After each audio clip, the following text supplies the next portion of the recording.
What a fantastic performance by the All Blacks to beat Ireland and go through to the semi-final against England here at the Rugby World Cup in Japan.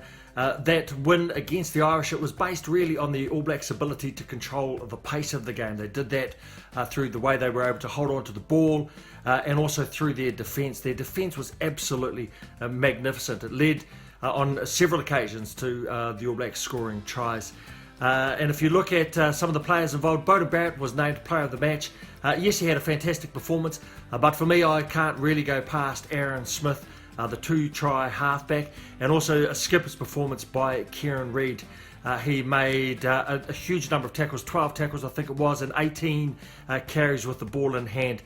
Really a fantastic performance by him, leading the way and ably supported also by Ardie Savea and Sam Cane in what was a dominant loose forward performance in a very dominant All Blacks pack.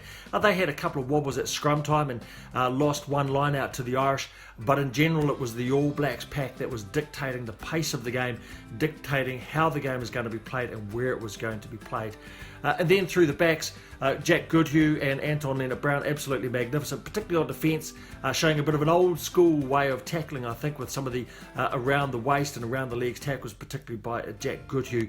And off the back of that, a very disciplined performance by the All Blacks in terms of their tackling. It has been a big talking point at the Rugby World Cup, hasn't it?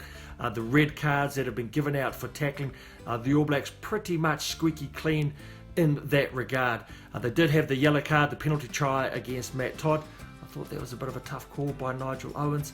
A bit hard when you get stuck between the goalpost and the man with the ball, but there you go. It didn't have too much of an impact. It didn't really have any impact on the result at all.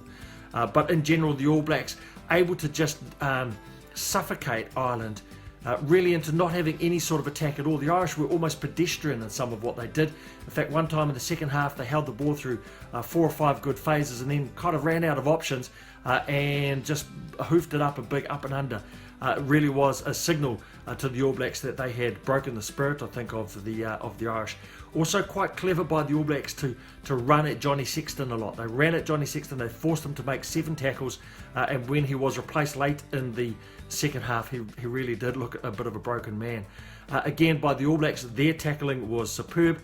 They missed their first tackle of the game about 36 minutes into the match, and finished with only 11 missed tackles from a whopping number of tackles that had been made.